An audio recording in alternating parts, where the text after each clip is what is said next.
Messieurs, les nouvelles sont très bonnes pour l'Afrique.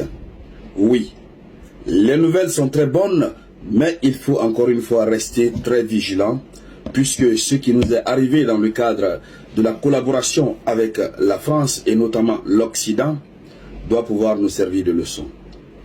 Qu'est-ce qui se passe? C'est quoi la bonne nouvelle?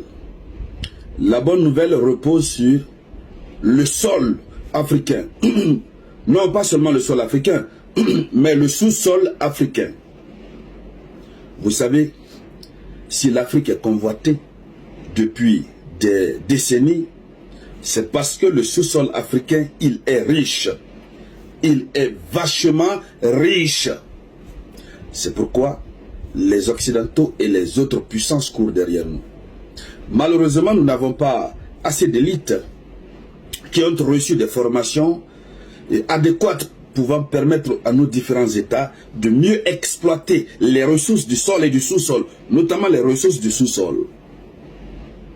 Et c'est pourquoi la Russie vient à la rescousse de l'Afrique. Il y a des filières dans le cadre des études supérieures qui existent en Russie et qui n'existent pas en Afrique. Dans le cadre d'une collaboration gagnant-gagnant, la Russie a donc décidé d'ouvrir des filières d'écoles supérieures dans certains pays d'Afrique. Oui, l'accord a été signé. Oui, à Saint-Pétersbourg. On aura l'occasion d'aller dans les profondeurs tout à l'heure. Mais je vous demande d'ores et déjà de partager la bonne nouvelle au maximum. Oui, parce qu'il faut montrer aux yeux du monde comment la Russie pense de l'Afrique et comment est-ce que la France pensait de l'Afrique. Les Occidentaux de façon globale. Donc, que cette comparaison soit faite et que le résultat soit su. Et que personne ne nous accuse de notre choix géopolitique de partenariat stratégique avec la Russie. Vous savez, en parlant d'école, je suis un professeur d'université. Je suis un enseignant-chercheur en faculté de droit. Donc, je connais le domaine de l'enseignement supérieur africain. Mais vous pouvez remarquer un peu partout en Afrique, les programmes d'enseignement ne sont pas compatibles avec le marché de l'emploi. C'est-à-dire, ce dont les gens ont besoin sur le marché de l'emploi, on ne retrouve pas ça dans les formations qui sont données.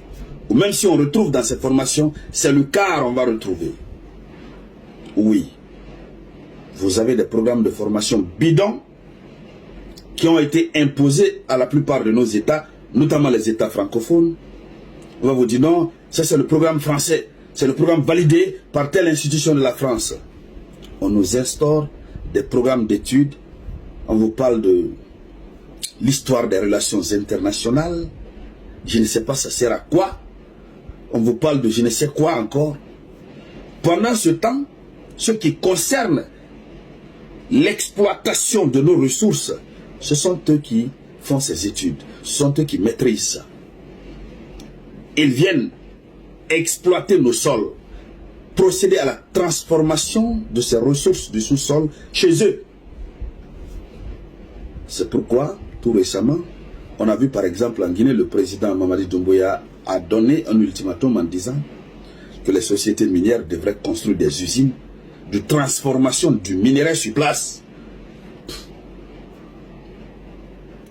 Donc aujourd'hui, il faut dire que lorsque la Russie offre l'opportunité à l'Afrique, aux Africains, aux jeunes générations, de recevoir des formations dans le domaine précis de l'exploitation du sous-sol africain, on ne peut que dire, Dieu merci, c'est vraiment une très bonne nouvelle. C'est une excellente nouvelle. Alors, on va voir. Je vous demande de partager la vidéoconférence, partagez-la au maximum. C'est-à-dire, tant que vous partagez nos vidéoconférences, cela donne plus de visibilité à notre page. Cela donne plus de visibilité à la vidéoconférence et cela sécurise la vidéoconférence. Cela permet à d'autres personnes de s'abonner à la page et de continuer à mener la lutte avec nous. C'est de cela qu'il s'agit. Donc, des filiales d'écoles supérieures russes vont ouvrir dans plusieurs pays africains et où la langue russe sera enseignée. Oui, puisque les formateurs sont des Russes. L'accord a été signé par le recteur de l'école des mines de Saint-Pétersbourg. L'accord a été signé par le directeur des mines de Saint-Pétersbourg. Il s'appelle Vladimir Litvinenko et le vice-chancelier de l'université de l'amirauté du Nigeria, qui s'appelle Paul Omojo Amaji. Donc le Nigeria fait le premier pas. Alors, donc, n'est-ce pas, il est aussi prévu de mettre en œuvre des projets industriels communs, prospection et extraction du minéraux utile, évaluation des réserves, analyse des gisements, transmission d'expériences russes. Donc, voici, n'est-ce pas, le chemin emprunté par la Russie. Voici l'accord qui a été signé. Et le programme, c'est au compte d'un programme. Il est intitulé « Le sous-sol de l'Afrique ». Voilà, le sous-sol de l'Afrique. Donc, ce programme a été lancé et selon, n'est-ce pas, les explications du ministre russe des Affaires étrangères, Sergei Lavrov. Ça vise à former des ingénieurs qui permettront aux pays africains d'assurer l'extraction de leurs ressources minérales et d'appliquer une réglementation efficace pour la gestion de l'environnement.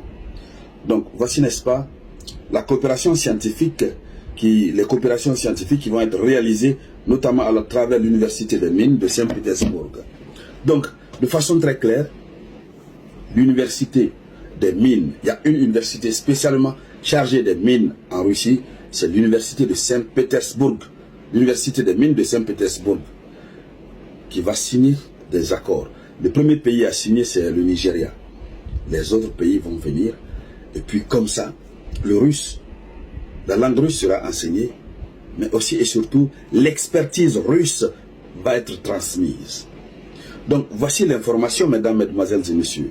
Mais je disais encore une fois, il faut faire très attention. La Russie est de bonne foi. Mais ne poussons pas la Russie à changer sa bonne foi.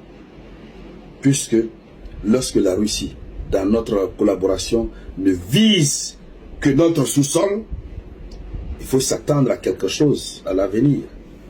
Après avoir installé son influence, maintenant ce sont des coopérations pour former nos propres cadres sur la gestion de nos propres ressources. Là, on est content, on est vraiment content.